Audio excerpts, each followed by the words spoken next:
everyone, welcome to my channel. I hope you're doing good. In today's video, I'm gonna review and swatch Maybelline's Fit Me foundation in the shade 230 Natural Buff. This is perhaps the most requested video on my channel, so if you want to know more, keep on watching. And if this is the first time you're here, hi, I'm Neha. I do makeup review videos, tutorials and more. So if you're into that, consider subscribing. Also hit the bell icon so you get notified every time I upload a video. So without further ado, let's nerd over some makeup. Here I have the shade 230 Natural Buff. You get this foundation in two sizes. One is this travel size squeezy tube and a bigger bottle with a pump.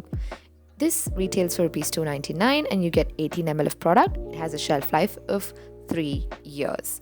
They also have mentioned some ingredients at the back, and it also says it mattifies and refines pores. It has a natural and seamless finish, which I kind of agree to. This size is great for someone like me who wanted to just try out this foundation.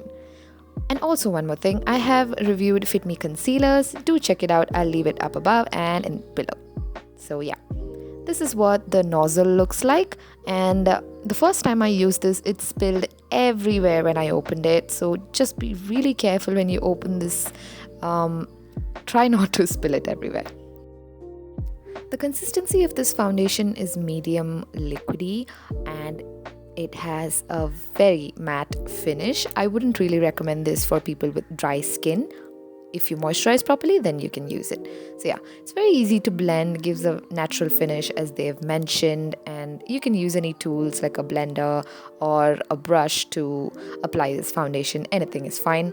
This does oxidize, and especially this shade oxidizes a little bit into an orangish shade, which is the only bummer I find about this foundation. So yeah, this is what it looks like after drying.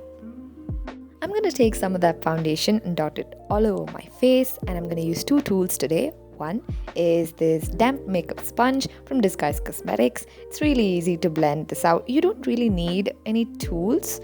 I'm just using different tools to see how it works with this foundation. This makes it very easy to blend and it does not dry out my skin either. So yeah. Do you guys have this foundation? Let me know what you think about this in the comments.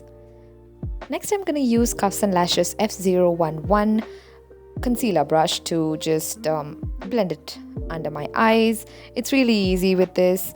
I think the foundation works with any kind of tool you want to use, but I prefer the sponge. So this is what it looks like after blending. It looks pretty natural to me. It's not very matte because of that sponge that I used. The only thing is that it oxidizes into a little bit of an orangey shade, which the camera doesn't pick up, so that's all for me. Overall, I really like this foundation. I didn't expect to like this foundation mainly because it is matte and my skin type is dry, and so that surprised me. The first time I applied it, it was really patchy because I had like really dry skin, and later when I completely moisturized my face and put this on, I had no problems. So if you're a dry skin type, then you should do the same. Otherwise, I find it really good. It's budget friendly, medium buildable coverage. Yeah, it's pretty good. So yeah, that's it for my review. Thank you so much for watching. If you like this video, do give it a thumbs up. Subscribe to my channel if you haven't already. Also follow me on Instagram @nerdovermakeup, and I'll see you in my next video. Until then, take care. Bye.